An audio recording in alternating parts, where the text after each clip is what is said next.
तब आज हमने टॉपिक करना है इन्फ्रेंसेस। इन्फ्रेंसेस मतलब आपको इस स्टेटमेंट से, इस पैराग्राफ से क्या चीज इन्फर्ड हो रही है। ये हर एक पेपर में आता है, banking, state and CLAT. CLAT में तो आपको पता ही है, इस बार पैराग्राफ बेस्ड क्वेश्चंस आने हैं। तो आपको एक पैराग्राफ दिया होगा, नीचे 3 से लेके 5 क्वेश्चंस दिए होंगे। आपको बताना है कि इस पैराग्राफ से रिलेटेड क्या चीज सही है। अब इसमें आंसर्स कैसे देने हैं। अगर आपके पैराग्राफ में वो स्टेटमेंट जो नीचे लिखी है वो साफ साफ दी हुई है, तो आंसर आ जाएगा डेफिनेटली ट्रू। डेफिनेटली ट्रू मतलब आपको कोई डाउट ही नहीं है, वो बिल्कुल सही है। क्लियर। अगर पैराग्राफ में जो चीज दी है वो बिल्कुल गलत दी हुई है, स्टेटमेंट में कुछ और है और पैराग्राफ में कुछ और है, तो आंसर आ जाएगा डेफिनेटली फॉल्स। जो पैराग्राफ में आपके पास है वो नीचे जो आपको स्टेटमेंट में पूछा हुआ है वो ऑप्शन में है ही नहीं, पैराग्राफ में बिल्कुल मिसिंग है, तो आंसर आ जाएगा डेटा इनएडिक्वेट। अब एक बचा प्रोबेबली ट्रू और प्रोबेबली फॉल्स। अब ये कब आते हैं, जब आपके पास साफ साफ कुछ नहीं दिया हुआ पर हिंट दिया हुआ है। ठीक है, अगर साफ साफ दिया होगा तो डेफिनेटली ट्रू डेफिनेटली फॉल्स आएंगे, पर अगर हिंट दिया हुआ है तो क्या आएगा, प्रोबेबली ट्रू और प्रोबेबली फॉल्स। क्लियर। चलिए क्वेश्चंस पे चलते हैं। एक पैसेज है और उसके नीचे 3 से 5 क्वेश्चन होंगे। अब जैसे कि इसमें 4 क्वेश्चन है, आपके पास ये पैराग्राफ है, आपको ये पैराग्राफ रीड करना है। क्लैट के पेपर में जितना रीडिंग पे जोर डालेंगे उतना अच्छा होगा। ऐसे ही बैंक में भी, पीओ के एग्जाम में जितना रीडिंग पे जोर डालेंगे उतना अच्छा होगा। आपका पैराग्राफ एक बार समझ आ रहा है कि 2 बार में समझ आ रहा है, तो 2 बार में समझ आ रहा है तो टाइम लग रहा है आपको। ठीक है, तो आप न्यूज़पेपर पढ़ने की आदत डालें।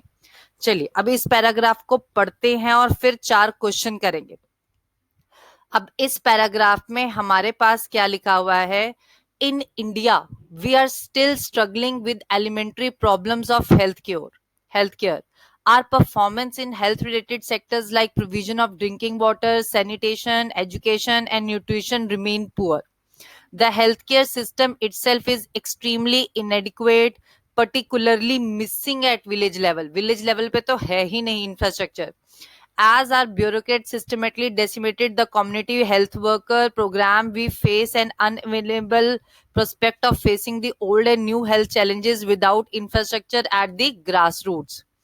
Ironically, अगर हम इंफ्रास्ट्रक्चर की बात करें तो बहुत सारे स्टेट्स बिजी हैं क्या बनाने में, हॉस्पिटल्स बनाने में। Aid agencies are also pushing one program after another. Aid agencies को पुश किया जा रहा है कि एक के बाद दूसरा प्रोग्राम करिए, overlooking the absence of adequate infrastructure at the village level.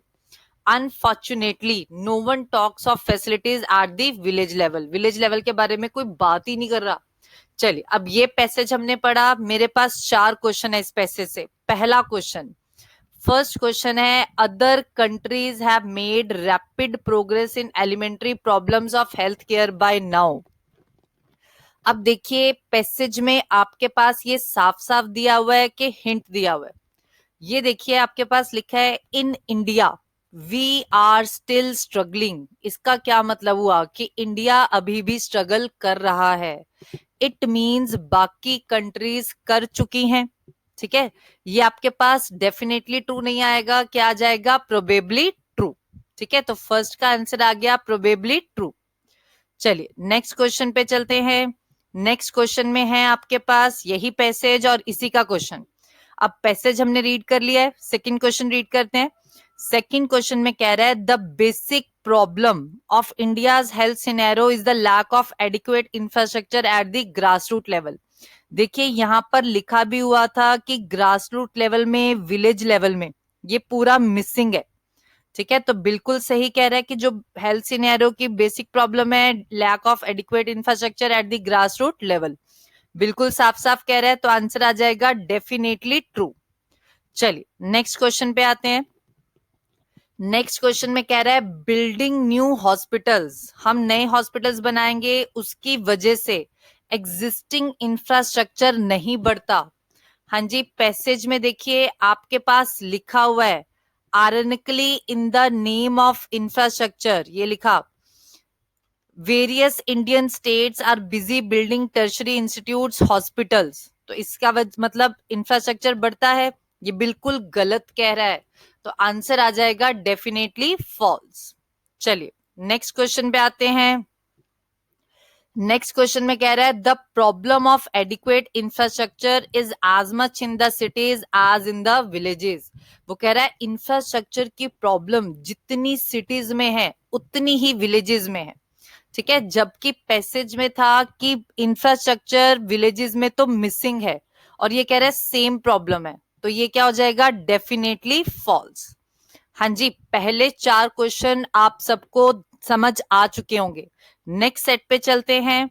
चलिए 5 to 8 पहले पैसेज पढ़ेंगे, फिर 5 या 4 क्वेश्चन जितने हैं उसके आंसर्स देंगे। हाँ जी, पैसेज में लिखा है India has acquired the dubious distinction of having the largest number of diabetes patients in the world. It has been estimated that the numbers in India would far surpass those in China by 2025. Number of diabetics in China was expected to double and reach an estimated 35 million mark by 2025. In contrast India में 57 million diabetes है, जो 3 गुना है आज से। तो आज कितने हो गए, 57 divide by 3, 19 million. It has also been found that diabetes are more prone to develop coronary artery disease. Women with diabetes are also seen to help develop heart diseases at an earlier age. Diabetes एक leading cause है blindness का, renal failure का and cardiovascular diseases का। ठीक है, the reason for predisposition of Indians to disease में be both due to genetic factors as well as central obesity in the middle age people. Studies ने show किया है 3/4 का difference है urban और रूरल पीपल में। ठीक है, जैसे कि अर्बन वाले लोग फिजिकल वर्क नहीं करते, ठीक है, तो उनको डायबिटीज ज्यादा होता है। रूरल एरियाज में लोग फिजिकल वर्क करते हैं तो उनको डायबिटीज कम होता है लाइफस्टाइल फैक्टर्स की वजह से। Central obesity in urban population is higher in developing countries. Majority of people with diabetes will be in the age group of 45 to 64. Developing countries में 45 to 64 में होता है, पर डेवलप्ड कंट्रीज में डायबिटीज कब होता है, above 65. Experts have been stressed the need to start preventive measures. For this, steps should be taken that encourage physical activities. इसके लिए हमें physical activities करनी चाहिए। चलिए 5th क्वेश्चन पे आते हैं। Country which tops in the world in diabetes cases has 19 million patients of diabetes. हाँ जी, देखिए आपके पास यहाँ पैसेज में लिखा था in India would have 15.7 million diabetes, 3 times its currently estimated number. 3 गुना है आज का, तो 57 डिवाइड बाय 3 कितना आ गया, 19 मिलियन पेशेंट्स। तो बिल्कुल सही कह रहा है, आंसर आ जाएगा डेफिनेटली ट्रू। चलिए नेक्स्ट है cases of blindness, renal failure and cardiovascular diseases in India are highest in the world. हाँ जी, सेकंड पैसेज में देखिए आपके पास लिखा है diabetes is the leading cause of this. Diabetes leading cause है इसका, तो डायबिटीज ज्यादा है तो ये भी ज्यादा हो सकता है। तो आंसर आ जाएगा प्रोबेबली ट्रू। डेफिनेटली ट्रू नहीं आया क्योंकि साफ साफ नहीं लिखा, हिंट दिया है। क्लियर। चलिए अगले क्वेश्चन पे गए। अगले क्वेश्चन में कह रहा है India is a developed country. अब देखिए पैसेज में लिखा था कि डेवलपिंग कंट्रीज में, ठीक है, डेवलपिंग कंट्रीज में डायबिटीज कब होता है, 45 से 64 में, डेवलप कंट्रीज में 65 के बाद। अब देखिए इंडिया में 45 से 64 में होना शुरू हो जाता है, तो India is a developed country. Definitely false नहीं करेंगे क्योंकि साफ साफ नहीं लिखा। अगर साफ साफ लिखा होगा तो डेफिनेटली फॉल्स, नहीं तो प्रोबेबली फॉल्स। हिंट दिया है तो प्रोबेबली फॉल्स। चलिए इस पैसेज का last question, cases of diabetes in rural areas of India are lower than those in urban areas. हाँ जी, ये भी पैसेज के साफ साफ लिखा है, स्टडीज ने शो किया है 3/4 का डिफरेंस है अर्बन और रूरल एरियाज में। तो वही कह रहा है कि रूरल एरियाज में डायबिटीज कम होता है, तो बिल्कुल सही कह रहा है। तो आंसर आ जाएगा डेफिनेटली ट्रू। चलिए next question, next paragraph read करते हैं। हाँ जी, नेक्स्ट पैराग्राफ रीड करेंगे और इसके 4 क्वेश्चन करेंगे। The quest for big money is inciting professionals in some sectors to shift to more lucrative areas. Take engineers with their salaries moving at the slowest rates. It is no wonder that many engineering graduates are switching over to management courses.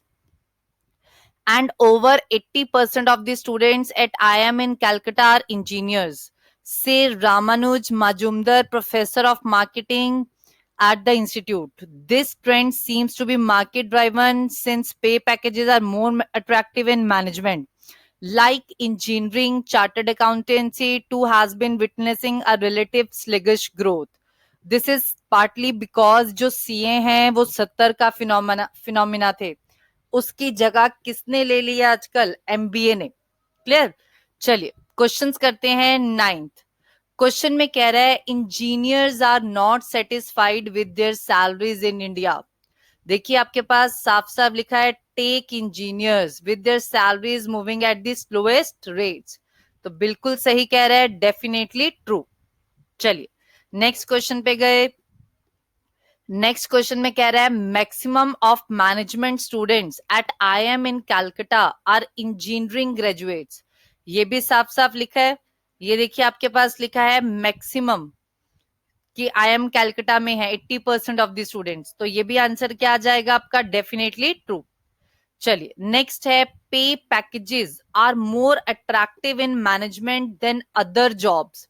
देखिए यहां पर जो comparison है वो सिर्फ CS के साथ हो रहा है कि जो पे पैकेजेस है एमबीए के वो ज्यादा हैं सीए से, पर अदर जॉब्स तो ये तो बहुत सारी हो जाएंगी. तो डेफिनेटली ट्रू नहीं बोलेंगे, प्रोबेबली ट्रू. चलिए इसी पैसेज का last question. An MBA can run an organisation better than a CA. अब देखिए इस पैसेज के एंड में लिखा है this is partly because CAs जो फिनोमिना थे 70 के, उसकी जगह किसने ले ली है? एमबीए ने. किसी की जगह कोई कब ले सकता है? जब वो उससे बेटर परफॉर्म करेगा. ठीक है, जो सीए है वो चार्टर्ड अकाउंटेंट होता है, अकाउंट संभालता है. एमबीए सब कुछ मैनेज करता है. आजकल बड़ी बड़ी कंपनीज में मैनेजर्स को एमबीए होंगे तो ही रखा जाता है. क्लियर? तो इसमें आंसर आ जाएगा प्रोबेबली ट्रू. हाँ जी, चलिए नेक्स्ट पैसेज पढ़ते हैं. Change has swept over Chambal. Its ravines are no longer dominated by the likes of the big names of yesteryear like Man Singh, Makhan Singh, Phulan Devi or Putli Bai. Those who have taken over the petty criminals in comparison, targeting poor farmers and shopkeepers. Their forte is small-time robbing and kidnapping because they are not strong enough to lay hands on big farmers who were targets of previous generation of Chambal dacoits. Survivors of old generation उन्होंने feel किया था कि जो पुराने time के rebels थे वो क्या करते थे? इनजस्टिस के खिलाफ लड़ते थे और गरीबों को एक्सप्लॉइट नहीं करते थे. चलिए अब इसके क्वेश्चंस देखते हैं. पहला question, the geography of Chambal rewind has changed. हाँ जी, यहाँ पर ज्योग्राफी का तो जिक्र ही नहीं हुआ. उसने कहा चेंज आया है चंबल में, लोगों का रहन सहन बदला है. ज्योग्राफी मतलब नक्शा ही बदल गया, ऐसा कुछ भी नहीं लिखा. तो इस केस में आंसर आ जाएगा डेटा इनएडिक्वेट. ज्योग्राफी के बारे में कुछ नहीं बताया, उसने कहा लोगों का रहन सहन बदला है. क्लियर? चलिए नेक्स्ट पे आते हैं. मान सिंह एक इनफेमस डिकॉयट है चंबल रिवाइंस का. इनफेमस मतलब नेगेटिव सेंस में नाम कमाना. फेमस होता है पॉजिटिव सेंस में नाम कमाना, इनफेमस मतलब नेगेटिव सेंस में नाम कमाना. मान सिंह एक इनफेमस डिकॉयट है चंबल रिवाइंस का. तो बिल्कुल सही कह रहा है, तो डेफिनेटली ट्रू. चलिए नेक्स्ट आए, criminals do not have any sense of ethics. Criminals को एथिक्स नहीं है. एथिक्स मतलब मॉरल वैल्यूज नहीं है.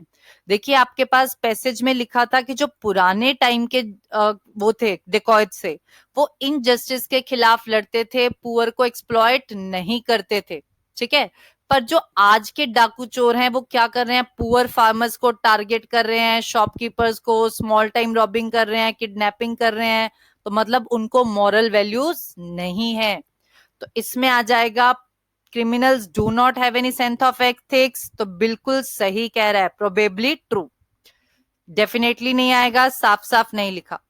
चलिए नेक्स्ट है, people do not know the name of contemporary Chambal dacoits. Contemporary होता है आज के, वो कह रहा है लोगों को आज के डाकुओं का नाम नहीं पता। बिल्कुल सही, पर डेफिनेटली नहीं होगा, क्या होगा, प्रोबेबली ट्रू। क्योंकि पहले जो डाकू चोर थे वो फेमस होते थे, मान सिंह, माखन सिंह, फूलन देवी, पुतली बाई। आज के जो डाकू चोर हैं वो फेमस नहीं हुए, ठीक है, नहीं तो पकड़े जाएंगे। तो इसमें आंसर आ जाएगा प्रोबेबली ट्रू। चलिए लास्ट पैसेज आज का, हाँ जी, पढ़ते हैं। coronary heart diseases and strokes are responsible for more than half the deaths in developed countries like US. The prime culprit is the buildup of cholesterol plaques in the arteries. Ironically, cholesterol is an essential substance of cell membranes. Treatment of heart diseases aims at lowering the level of harmful content of cholesterol through diet control and drugs. चलिए questions करते हैं। पहला question, diet control is an important part of treatment of heart diseases. Diet control एक important part है, तो बिल्कुल सही कह रहे हैं।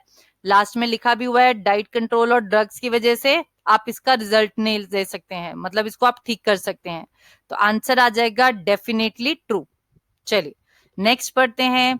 नेक्स्ट में कह रहा है, heart problems led to a good number of deaths in UK and France. देखिए ये भी आपके पैसेज में लिखा है, coronary heart diseases and strokes are responsible for more than half the deaths in developed countries like US. like US और क्या लिखा है, कंट्रीज, ठीक है। तो कंट्रीज में एग्जाम्पल यूएस की दी है, और भी तो हो सकती हैं, यूके, फ्रांस। तो आंसर आ जाएगा प्रोबेबली ट्रू। अब मुझे पता है यूके और फ्रांस डेवलप्ड कंट्रीज हैं, तो क्या आ जाएगा, प्रोबेबली ट्रू। चलिए नेक्स्ट क्वेश्चन पे आए। कोलेस्ट्रोल एक अनडिजायरेबल पार्ट है हमारी बॉडी सिस्टम का। हाँ जी, क्या आंसर आ जाएगा, डेफिनेटली फॉल्स।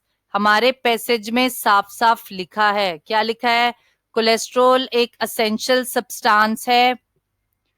कोलेस्ट्रॉल एक असेंशियल सब्सटेंस है सेल्स मेम्ब्रेन का, असेंशियल, और ये कह रहा है अनडिजायरेबल, तो बिल्कुल गलत कह रहा है, तो डेफिनेटली फॉल्स। चलिए लास्ट क्वेश्चन आज का, अगर साइंटिस्ट चाहें तो हमारे बॉडी में से बैन कर सकते हैं कोलेस्ट्रॉल को, बॉडी सिस्टम को। हाँ जी, अब इसका आंसर कुछ बच्चे डेटा इनएडिक्वेट मार्क करते हैं और कुछ बच्चे डेफिनेटली फॉल्स मार्क करते हैं। अब इसका आंसर सोच के दीजिएगा। अब देखिए बच्चे सोचते हैं कि मैम साइंटिस्ट का तो जिक्र नहीं है, ठीक है, तो इसलिए डेटा इनएडिक्वेट कह देते हैं। पर पैसेज में साफ साफ लिखा है कोलेस्ट्रॉल एक असेंशियल सब्सटेंस है सेल मेम्ब्रेन्स का, ठीक है, कोलेस्ट्रॉल एक असेंशियल सब्सटेंस है सेल मेम्ब्रेन का। अगर कोई चीज असेंशियल है तो साइंटिस्ट क्यों उसको बैन करेंगे हमारी बॉडी सिस्टम से, ठीक है। तो इसका आंसर आ जाएगा डेफिनेटली फॉल्स। अगर मैं आपको बताऊं कि सिलोजिज्म एक इंपॉर्टेंट पार्ट है बैंकिंग के पेपर का, अगर हरजीत मैम चाहें तो उसको बैन कर दें, अब वो पेपर में आ जाएगा, मैं कैसे बैन कर सकती हूँ, ठीक है, तो हम बैन नहीं कर सकते। तो इसका आंसर आएगा डेफिनेटली फॉल्स। चलिए अब आपकी बुक्स में इसके 30 क्वेश्चन और हैं जो आप कर लेंगे, और नेक्स्ट सेशन में हम इसके डाउट्स ले लेंगे।